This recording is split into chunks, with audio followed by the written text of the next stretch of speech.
In a striking revelation, former Springbok captain Victor Matfield has raised a crucial point about South Africa's recent performance, suggesting that the team may have fallen into a trap of overconfidence.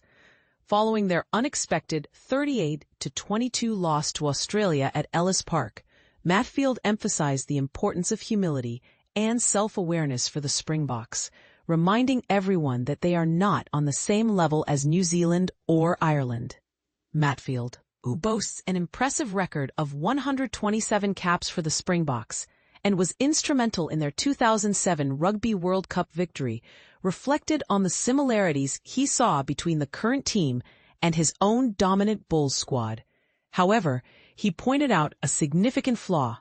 The Springboks struggled to maintain control and composure after establishing a 22-point lead. The first 20 minutes were phenomenal.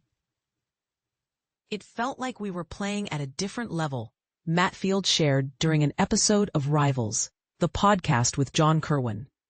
But we must remember, as I mentioned last week, South Africa is not New Zealand, and we are certainly not Ireland. He elaborated on his experience with the Bulls, a team that initially played conservatively, but evolved into a dominant force due to having the right decision-makers in key positions. Matfield noted, when you're ahead by 22 points, it's crucial to stick to a strategic game plan.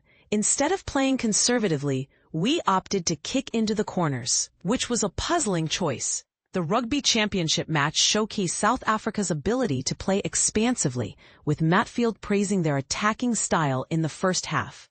I've never seen South Africa utilize the width of the field like that before. We scored some stunning tries and gained momentum effortlessly, he remarked.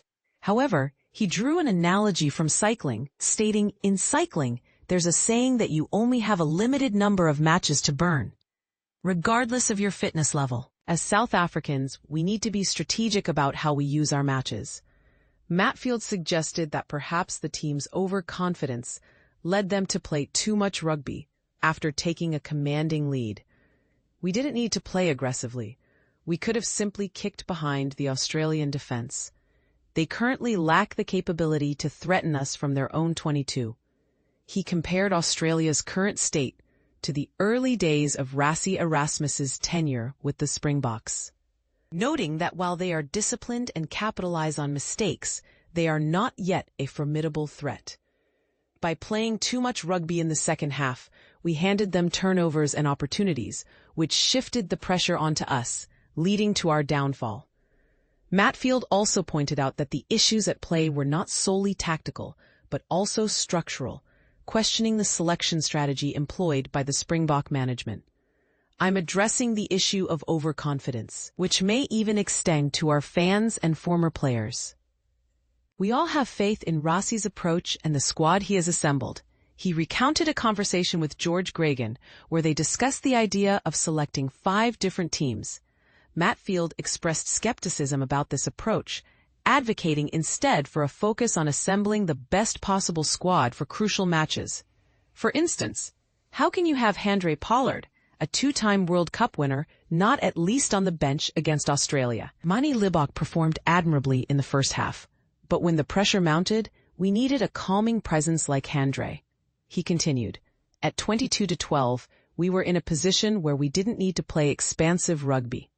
Instead of attempting a risky intercept pass, we should have kicked the ball into their territory. That's where we lost our grip on the game. While acknowledging the importance of developing a squad and giving younger players opportunities, Matfield stressed that this particular match served as a wake-up call for South Africa. We might be too critical, but it's essential to recognize that we are not as far ahead of our competitors as we might believe. Moving forward, we must ensure that our best players are on the field for significant test matches. This commentary raises an important question. Are we, as fans and analysts, too quick to assume that the Springboks are invincible? What do you think? Share your thoughts in the comments.